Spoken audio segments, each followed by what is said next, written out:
So let's give Kim one more round of applause because that was so stellar. Thank you. I really appreciate it. Thank you so much, everyone, for coming out. I really appreciate everybody being here. Yeah, I feel really good. And that was fun. Like, I really meant it when I was like, that was fun. It was fun. I had a good time. Yes. Mm-hmm. Well, I think maybe the first question I would love to know, just also personally, is how you kind of got into like performance and movement as an artist. I think, I guess like it started from like just like being a kid. Like I was like doing dance like when I was a kid. And from there, I just like always like just like loved performing, and like dance and movement have always like stayed like for me like the easiest way for my body to express itself. And I'm really thankful to my mom for putting me in dance class, because that really gave me like a really great like awareness of like movement and like body and stuff like that.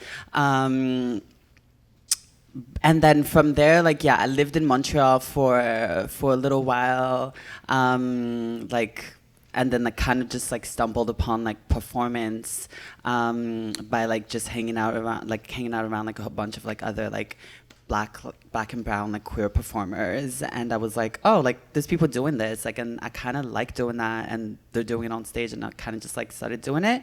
And eventually kind of just like started feeling good about it, and like was like, oh, I think that is like a way for me to express myself like through this, and then kind of like slowly kind of just started approaching it as like a medium for me to express myself. But yeah, I would say that like I've always kind of just like being into performance. I love performance. I think that like it's just like I love like expressing myself through performance. And I think that like I always kind of just like joke that like I'm always kind of just like in a state of performance, because it just comes so like naturally, and I really just enjoy it. And yeah, kind of just like being on stage was fun for a while, and now it's like fun to come back on stage. I haven't performed like for like a couple years now, so yeah, this is nice. Yes. Well, I think you're obviously born to be in this role. Thank you.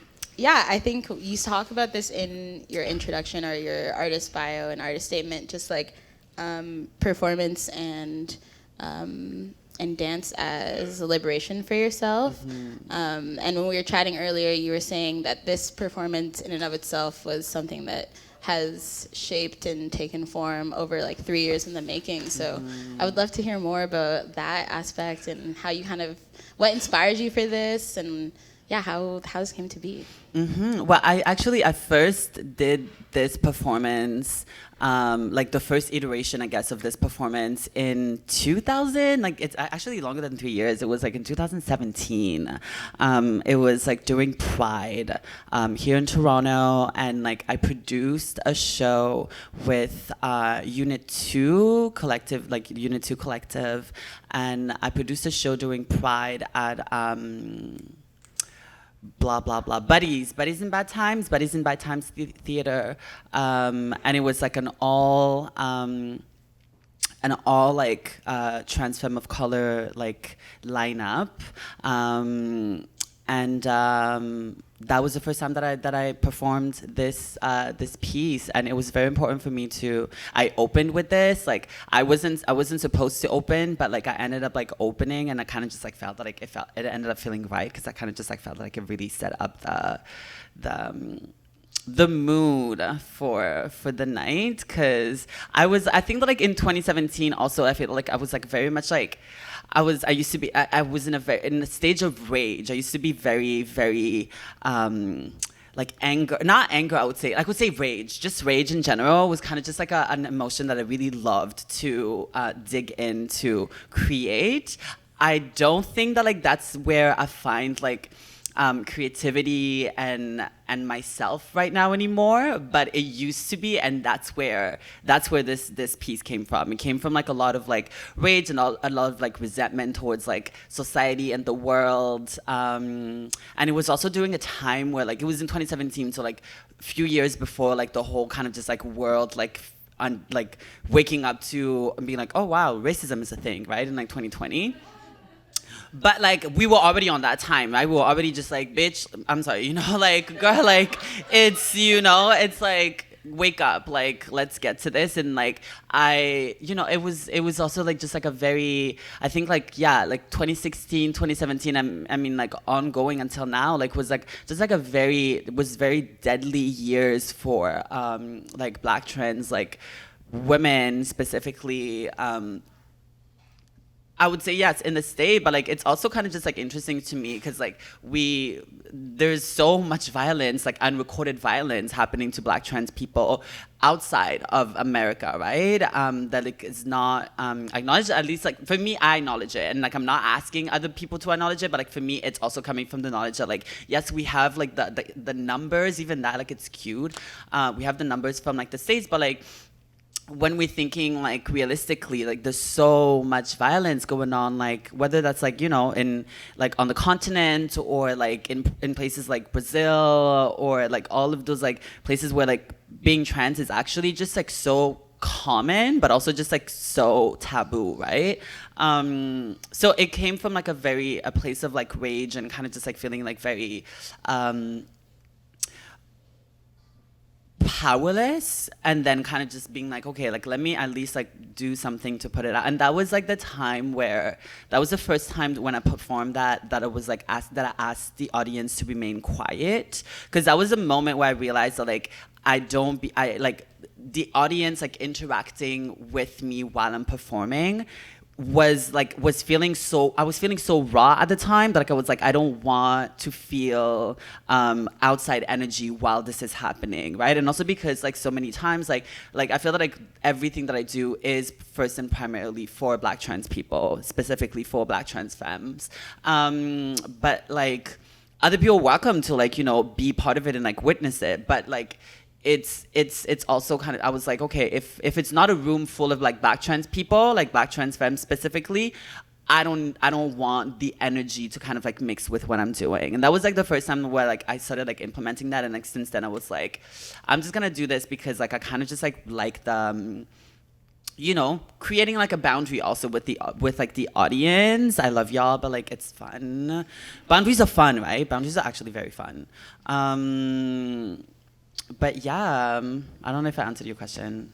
That did. Thank you for speaking to all of those things. Like, yeah. And yeah, I think in the performance, that rage, even in the title itself, like Fight Me. Right, Fight Me, right, yeah. I was very... as you should. Yeah. And I know you said you've like, that's not really right now where you might find that like creative drive. And in the piece you obviously asked a question like, what is femininity?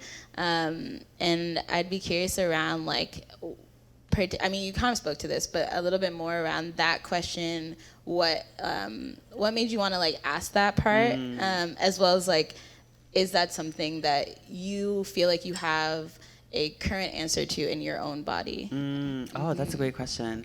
I would say that like that was a question that I asked because it was like, it's always kind of just like, I felt that like femininity is just like something that like people like always have like a magnifying glass on it, you know what I mean, with that, like while pretending that like they don't, you know, that we don't, you know what I mean. And like I think that like femininity is just like something that's just like so scrutinized amongst everybody, people who are supposed to embody femininity, and then people who are not supposed to embody femininity, right? So it's like, are you feminine enough? Oh, like how dare you be feminine, right? So I felt that like for me that was like, it was about kind of just like also trying to like answer like that question, or not even answer, but just like ask myself that. That's why like also the piece is really just like about like so much repetition, because it's kind of just like for me also like a way to be like, almost at the end it's like almost like a very obsolete question, you know what I mean? It's kind of just like, yeah, like what the hell is femininity, like who cares about it? you know. And it's like, for me, it was like, it again, like I said, like it was like very much like at a time of like I was like very enraged. And I think like also as like a trans person, I think that like trans people kind of just like go like through a lot of like we go through like a lot of like emotions and a lot of just like realizing, you know, realizing yourself and like realizing a whole bunch of things about yourself. And like for me, I think I was very yeah, I was just like very like enraged at like how much people were scrutinizing me, right? And kind of just like how much people were just, yeah, I just like felt that there was just like a magnifying glass like on top of me, and like an unspoken one, like people just like pretending that like they're not just like like snooping through the little like crack in like the wall, and kind of just like trying to like decipher every little of your move. And for me, that was like the question to be kind of just like why are you looking for that from me? Like why is that the thing that like, that's important to like define who I am? You know what I mean? And also because I was just like why is it important for you even like femininity? Like that's why like I'm like who actually keeps scores of femininity? And like I think that like for me it was also important to not important, but it kind of just like happened that like the chant kind of like for me makes me think a lot of kind of just like ballroom. And for me like it's also kind of just like thinking about like the yeah, just kind of like the residual history and implications that come with like those spaces that kind of like that gauge and like give a score to femininity or give a score to masculinity and give a score to all to these like ways, which, you know, I think that like there's like a lot of power and people find like a lot of power through that. But I think for me it was also important to kind of just like bring this question around like who actually keeps scores of it, like who is giving you tens, like who called it femininity, like who are they femininity? Like it's like kind of just like those questions that like I'm asking myself like when I'm like in spaces that like were important for me to just like bring out in that way. Yeah. Thank you. Yeah, like ugh. Yeah, thank you for speaking to that, because I think exactly what you said is something that a lot of like gender diverse or like trans, especially like trans femme or women experience. And yeah, I think that question really stood out to me in the performance. So I was like, sitting with that. And yeah, in the introduction that I gave to you, you did mention that you're going to be doing a show or an exhibition in January 2023. Yeah. So I think as the last question before we turn it over to the lovely audience, I would love to hear more about what that is and yeah, just speaking to that. True. Well, it's like my first kind of show of this kind. I always have like troubles like explaining it, but I would say that like it's kind of just like a short film told through the mediums of like installation and like video projection. So it's kind of like this like sci-fi short film. Yeah, with like installation work, like about like it deals with you know, post-apocalyptic future for like Black people, specifically like Black women. And it also deals with like what it means for artists to be living in a world that's like post-apocalyptic, where there's no way to actually like create, and like when kind of like maybe the government takes like possession even more of like those means of production. So it's kind of just like a fun like story that I started exploring like years ago, pre-pandemic, actually, like in 2019. I showed like the first like iteration of the work, which was called These Are My Reparations. And this still like the working title for the show that's gonna happen. But yeah, so I've been working on it for like the past like year and a half now.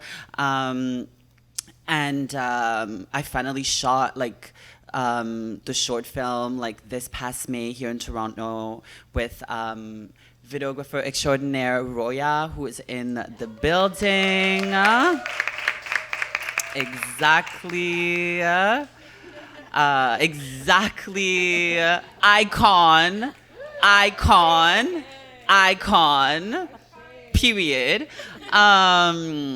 Yeah, so I'm very excited for this show.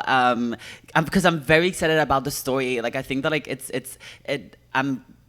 I'm very excited about the story. I'm very excited to tell this story. It's kind of just like one of those things that like as an artist, like you kind of just like wake up and like you have a story in your head and you're like, I have to tell this. And that's it. That's what it feels for me with this story. And I'm really excited for people to connect with it. And I think that like the way that it's gonna be told is gonna be really fun. There's like 4 galleries that are gonna be showing like 4 different, it's like 4 different episodes. Like you go from like one place to another and like kind of just like understand more of the story. There's like a digital exhibition with it. So like you don't have, like if you can't be like moving from one place to another, you can catch it like online in a different format. So it's very exciting. I'm very excited I've been working with like 5 different like people like in the team, like sound designers and like videographers and like producers and stuff like that to like create this for like the past year and a half now. So that's gonna be fun. I'm really excited for it. I'm really excited to tell the story and for people to witness it. Yeah. Amazing. And how will like if people want, I mean, January's a bit away from now, so how would folks kind of like find out about that? Well, if you can follow me on Instagram at sister with an A _ Bettina Betina.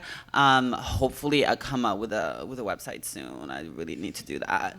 Because I'm actually done with like social media, you know what I mean? I kind of just like want to do like the newsletter thing. I think that like that's the era that I'm trying to get into. But yeah, for now, like at sister with an A _ Bettina, and I usually promote like all of my stuff there. And yeah, you can, if you haven't gotten your Black People's Business tote, you can find them like just like in the bio on my Instagram. If not, just www.blackpeoplesbusiness.com, just like that, blackpeoplesbusiness.com.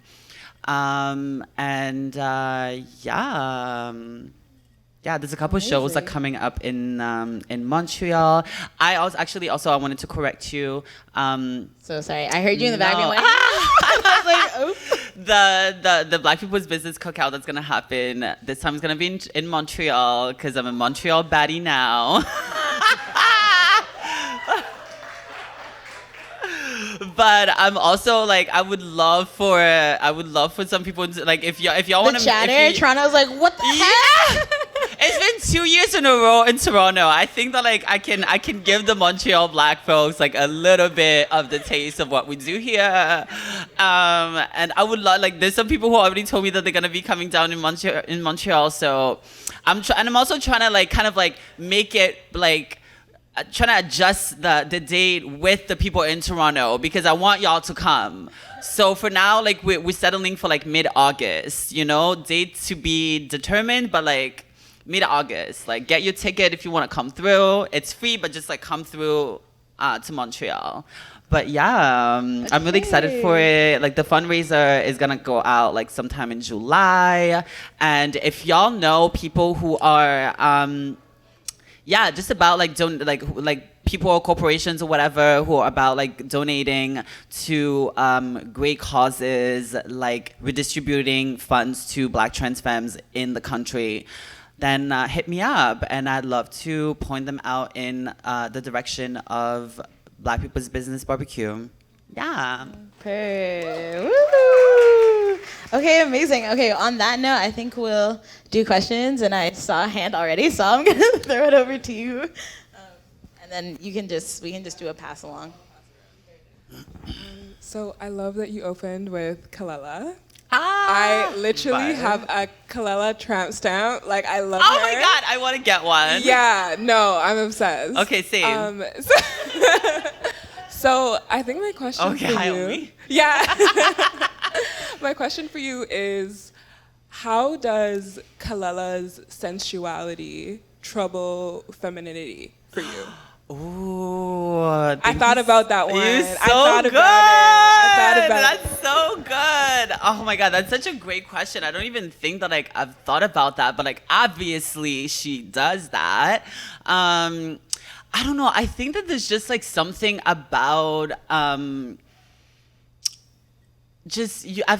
honestly, I'm gonna be honest. Her roots are East African, and like I feel that like when I look at her, I see a lot of myself. Like when I honestly, just plainly speaking, physically, I'm like, you have locks and you dark skin and like you East African, and I'm like, I'll gravitate towards you. But also just like her music, I don't know, honestly, I don't even know how to answer that question. It's just a feeling. Just the way that like she makes me feel is beyond. Yeah, I couldn't even, like, I don't know, like she's literally my favorite artist. And this is actually like I've never had her, like I've never had any of her song open, like I've never performed to any of her songs. And for me, this was like, I was like actually like listening to it like a couple weeks ago, and I was like, like the song's called Enough, and like I felt that like the lyrics, which is like, but you, like something about like you sorry but it's too late type of thing. And I kind of just like really felt that like it really resonated with like the message like around like this particular performance.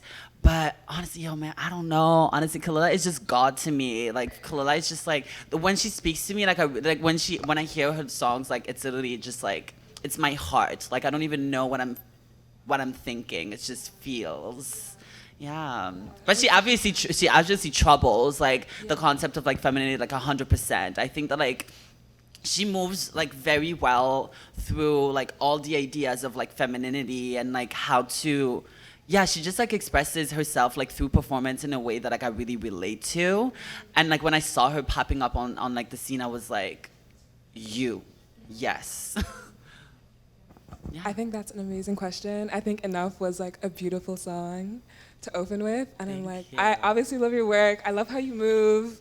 The way you moved on the stage was also amazing. Not a question, but the fluidity of your movement tied to the wateriness of Kalela's music was really apparent in your performance. So I think you definitely did her justice. You did enough justice, babes. Thank you. So Thank you. yeah, Thank I'll you. pass it on Thank to. you. Thank you. Hi, Kim. Hi. Thank you so much for that performance. You're It's so such a pleasure to be in like such an intimate space and, you know, viewing your performance with and just engaging with it. But I guess my first question is kind of building off this one.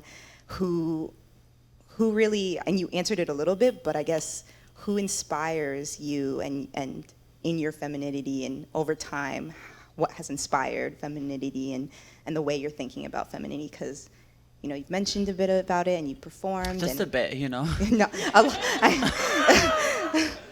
but yeah, that was my first question. Yeah, okay, great. And then my second question was if you could say some more about the concept around Fight Me and what it was like doing some of that staff work and your inspiration with the like Finish Him. So that was my second part. So the first question about like femininity, I feel that like, I mean, I don't know. I feel that like femininity has just been like it's been like something that like I've like explored. I mean, since like I was like conscious, I feel. And the more, I don't know, I feel that like the more that like I just grow up, I just like find the concept like very obsolete and kind of like unnecessary, like an accessory that you just like put on just because you're like, oh yeah, I'll put this on today because like, sure, why not? Where like I feel that like as like before, I used to feel very much like I owed femininity to the world, or like in order to just kind of like survive, or in order to like be taken seriously, that like I needed to just completely just adorn myself in it. And I think that like before I think like I would have answered that question that you just asked me with like, I don't know, I would have said like my mother, I would have said like this artist and this artist and this one and this one. But I feel that like, I don't know, now I feel that like I just find like femininity just like such like a very like, it's like sometimes it's there, sometimes it's not there, and who cares type of thing. Yeah. That's kind of like how I feel about it. So it's like at this point, like I don't even know who like or what like feels like. I feel that like who inspires and what inspires it is like people who relate to this feeling that I have with it. This idea that like it's like sometimes you wear it, sometimes you don't, and like it doesn't mean really anything about who you are. And your second question about what inspired Fight Me, again, Fight Me, you know, enraged Kim, like she really wanted to fight everybody, and like I was just like very mad against the world. And I think that like some people who like are in the audience and who knew me in 2017 know exactly what the hell I'm talking about. those Facebook statuses like were wild. Girl, sometimes like, you know how Facebook like reminds you of like, I'm like, why was I talking to people like this? Like, what was wrong with me? A lot, but like, girl, no, it was absolutely, it's like, I was so pissed. But I'm very thankful for that pissed girl that I used to be, you know what I mean? Cause like, I would not be like just like as chill and like as calm and like just like whatever as like I feel now in my life, and as just like grateful and like, you know, as I am now. But like, yeah, Fight Me was like from like a very like enraged era, and for me it was also like about like I started like working with like Slay, like the piece that's called Slay, that's like this like chant about like I'm about to slay, I'm about to make you get down on your knees and da da da da da. Like that was like the thing that like that started that the first piece that I worked that I started like the series with. And then from there, like when I did Slay, I was like, oh yeah, like I feel like this is like very much kind of just like a call to fighting, to action. And then I was like, but like, what am I really fighting? Like, what is it that I'm really fighting? And then like, for me, I kind of just like started thinking about like the concept of like femininity, right? And like, what like the concept of like femininity as we know it now, and like as like how very colonial it is, and like the concept of like who embodies femininity, and like who gets to kind of just like get like to receive like certain privileges that come with femininity, and who doesn't, and who actually receives like the grunt and like the violence that comes with femininity. And like I started like thinking about like who it is that I was fighting, and then I started realizing that I was fighting femininity, that like that's the concept that I was fighting, that like the concept of like femininity as we know it, and like as who we see as like the 10-10 of like femininity, right? Because just like usually like this kind of like concept is like a white woman or a lighter skin like woman, like thin, long hair, like whatever, like this concept that like we have of like or like not we, but like I would say that like that society wants to like push on people as like this is the idea of femininity. And that was like for me, like that's like through like working through this series, like I was like realizing, I was like, okay, so the concept of like white femininity is like that's the opponent that's in front of me, like through this piece, and that's why like I'm asking questions like, what is white femininity, and then I reply with black femme fatality, right? Because like so many times like I feel that like black women and like black femmes are compared, like our femininity is like compared to white femininity, and like how close we can get to femininity like expressed through whiteness. So that's the kind of like that's where my mind was at, like when I was like working with that piece. And then yeah, for me, like I mean, like I grew up like playing like video games and Tekken and like, you know, Yeah. Mortal Kombat and all that stuff. So it was very like, I was like, okay, fighting, like it's giving Mortal Kombat, it's giving Finish Her, it's giving like all of that stuff. So I was like, I just like gravitated towards that. And yeah, like it just kind of just like came like I've always wanted to like do something with like that's kind of like video gamey. Like I think that like some of my visual work, like I've done like some stuff like online, kind of just like pretending to be like a video game character and stuff like that. So this was kind of like a way to bring it to stage. And then yeah, the staff work, like I mean, I used to be a huge like Xena the Warrior Princess fan, so me and my sister would like go in our backyard, like back in Burundi, and kind of just like play Xena the Warrior. And me and my sister always argue about this. She's like, I tell her, I'm like, I was Gabriel, and she's like, no, how could you be Gabriel? Like you were always like the one who like did like the things that you were like. She was like, I was always doing the things that you were doing. So like I was Gabriel and you were Xena, but I'm like, how did I get good at this then? Because like Gabriel is the one who does this, but apparently I was Xena the Warrior. But I kind of just like I just grew up like just playing with like sticks like in my backyard, and kind of just like started picking up on that. And then when I was creating that performance, I remembered that skill, and I was like, let me see if I actually can still do a little 1-2 on that. And I did. So yeah, that was fun. Very fun. I'll move back here. Ooh, I love that people are engaging. Come on, engage. Hi, Kim. Hi. So I want to ask a fun question, because you went there, about video games and Xena. Let's go.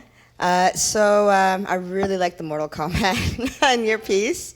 Now that your artistry is moving into a different mood, I'd like to ask a fun question. Mm-hmm. Which video game, which character, will your new piece, this new mood that you're in, this shift that you've gone from, you know, being enraged in 2017 to, you know, getting through the pandemic and being here now today, Yeah. as you're working on your new piece, Yeah. please tell me what video game is going to be playing in the background. Oh my God. You know, actually, that's so funny, because yes, there's definitely, it's gonna definitely be giving very kind of just like, I want to say like Final Fantasy, maybe like 25, you know?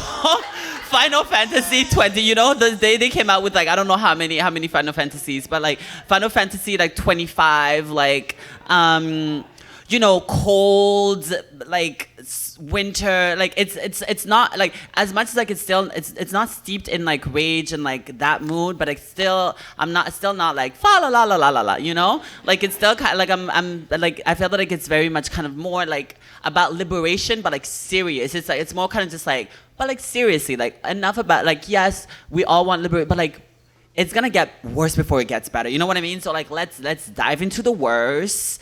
Let's see what that's gonna look like. Let's gather some skills, and then we can kind of just like work towards that. So for me, like right now, I would say that like the mood is very much kind of about like liberation, but like more about like, so what are we doing? Like, yes, it's all fun and games, but like it's gonna get worse before it gets better. That's what I believe. And that's kind of like the mood that like I'm working with now. It's not necessarily about like rah, rah, rah, but it's like, okay, so like let's sit down and like let's talk about this. Very kind of, I mean, I feel that like I'm like being melancholic is like my favorite state to be in. So I think that you'll see some of that in that show. That's a fun question. Thanks, Ido. Yes, thank you.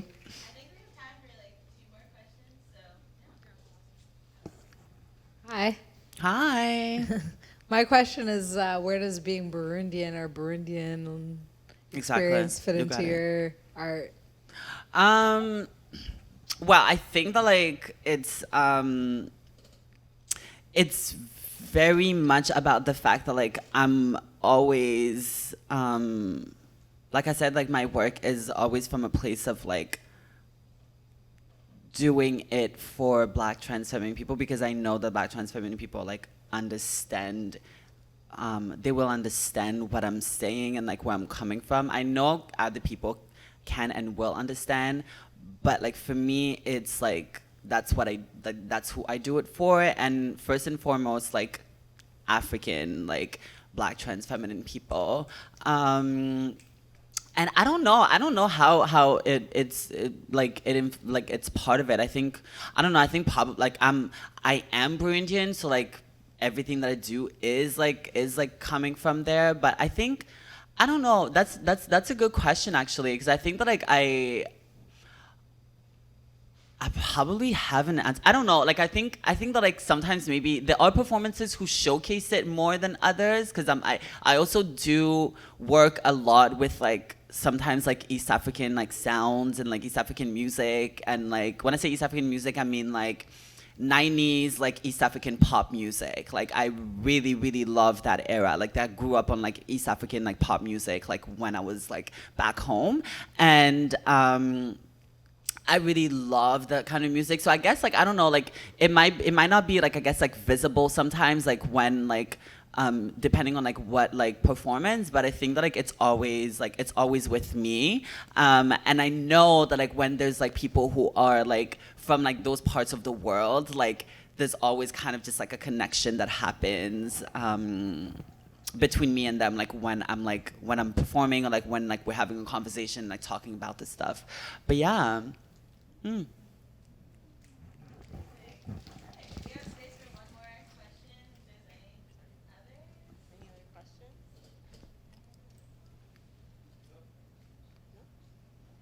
Awesome. Oh. No? I would love one more question if anybody has a question. Yeah, let's go. Hi. Hi. I'm wondering if you could speak to, just thinking about other work that you've been in, any connections about spirituality and movement in this for you? Yeah, I mean, obviously, I think that like this piece also, like I'm like, I heard someone said to me like when they were stepping out, they were like, I still have that sound like in my head. And that's what I'm hoping about all of you. Like I'm hoping that like I enchanted everyone with like those questions, and kind of just like it's gonna stay in your head, you know. It's kind of like I kind of like to think about it as like a catchy song, you know, like, because catchy songs are also spiritual. Be careful what you put in your head. But you know, but like that's also like how I feel. I felt that like for me, like it was very important to like have it not like, I love that you asked about movement, but I'm also like I'm gonna go with like also like chanting. Like chanting for me is like very much part of the spirituality thing. So like when I'm like going around and like repeating, like repetition is like part of like the whole process. I think that like it's like a way for me to like get into a trance kind of like thing. Like I think that like as like I'm repeating it, like I get more comfortable, and I think that like in my movement as well, like it's apparent. But like literally like anytime that like I'm moving on stage, like I'm performing a spell, like 100% I'm performing a spell. Like if it's not like, it's not on y'all, it's on me. Like I'm not performing a spell on anybody, it's just like performing a spell on myself.